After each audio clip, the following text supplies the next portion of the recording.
So how often are you hiring? We've mostly hired 3 times in the last 2 years. Yeah. Yep, and looking to hire again in January.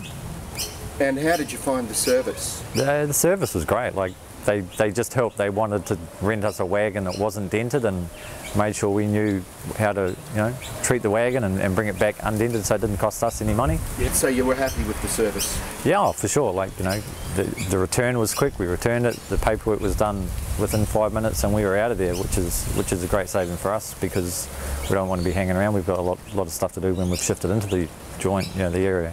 What did you rent? Yeah, we rented a small truck. Yeah, it was good. It was a bit funny getting used to driving a automatic, but we got there in the end. It was great.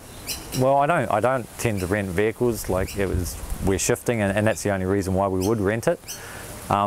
It was one of those days where we'd had a bit of a clean up the yard too, so we utilised it to take some rubbish to the tip, which Abel most probably should know about. But yeah, it was just good, Uh-huh.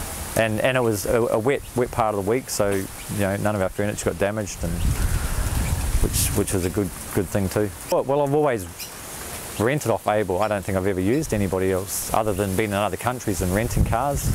But in Australia, I've always used Abel for all the shifts that I've ever done in the past 10 years. Right. Yep. Okay. And you just keep going back to what you know. I don't like to muck around, ringing around for the best price or the best deal, because generally Abel do offer the better deal. And since renting off them, they've offered me even a better deal for next time I rent. I just recommend Abel to anyone I knew who was shifting, and I generally do. There's always a $10 voucher I can hand out to the next guy who I know renting off Abel.